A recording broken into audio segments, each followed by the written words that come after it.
লাগাতার বর্ষণে ইছামতির জল বৃদ্ধি পাওয়ায় ভেসেছে নদীর দুই কূল। জন ও কর্মজীবন স্তব্ধ। আপনারা দেখছেন সেই সময়কার বিশেষ মুহূর্তে ধারণকৃত ভিডিও চিত্র আজকের শোকনগর পত্রিকার অনলাইনে। আমাদের সাথে থাকুন, দেখতে থাকুন। বনগাঁ থেকে বসিরহাটের সংযোগকারী একমাত্র যাতায়াতের উপায় তরুণীপুর গোপালপুরের মাঝে রয়েছে ইছামতি নদী। আর এই নদীর উপরে রয়েছে জরাজীর্ণ কাঠের সেতু।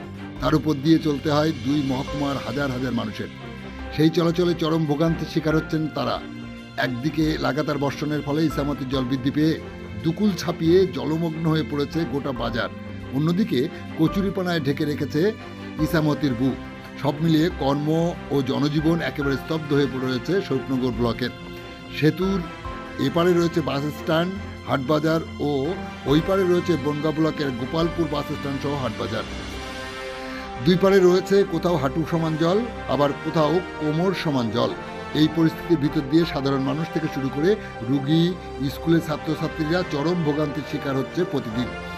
এই সমস্যা সমাধানের একমাত্র উপায় ইছামতি নদীর ড্রেজিং করতে হবে।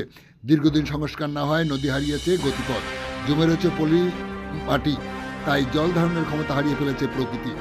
অবিলম্বে নদী সংস্কার না হলে আগামী দিনে ভয়াবহ রূপ ধারণ করতে পারে এই নদী, যা থেকে ব্যাপক ক্ষয়ক্ষতির মুখে পড়তে পারে সাধারণ মানুষ থেকে কৃষকরা।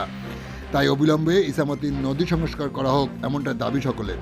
কি বললেন স্থানীয় বাসিন্দা আব্দুল হালিম মণ্ডল ও অশোক দাস, শোনাবো আপনাদের। আমাদের সাথে থাকুন, শুনতে থাকুন। কি সমস্যা হয়? কি এখানে প্রতি বছর এখানে জল জমে যায়, যাতায়াত অসুবিধা হয়। এমনি বাচ্চা কাচ্চা স্কুলে যাতায়াতের খুব সমস্যা দেখা দেয় এবং রুগী কত যেতে অসুবিধে।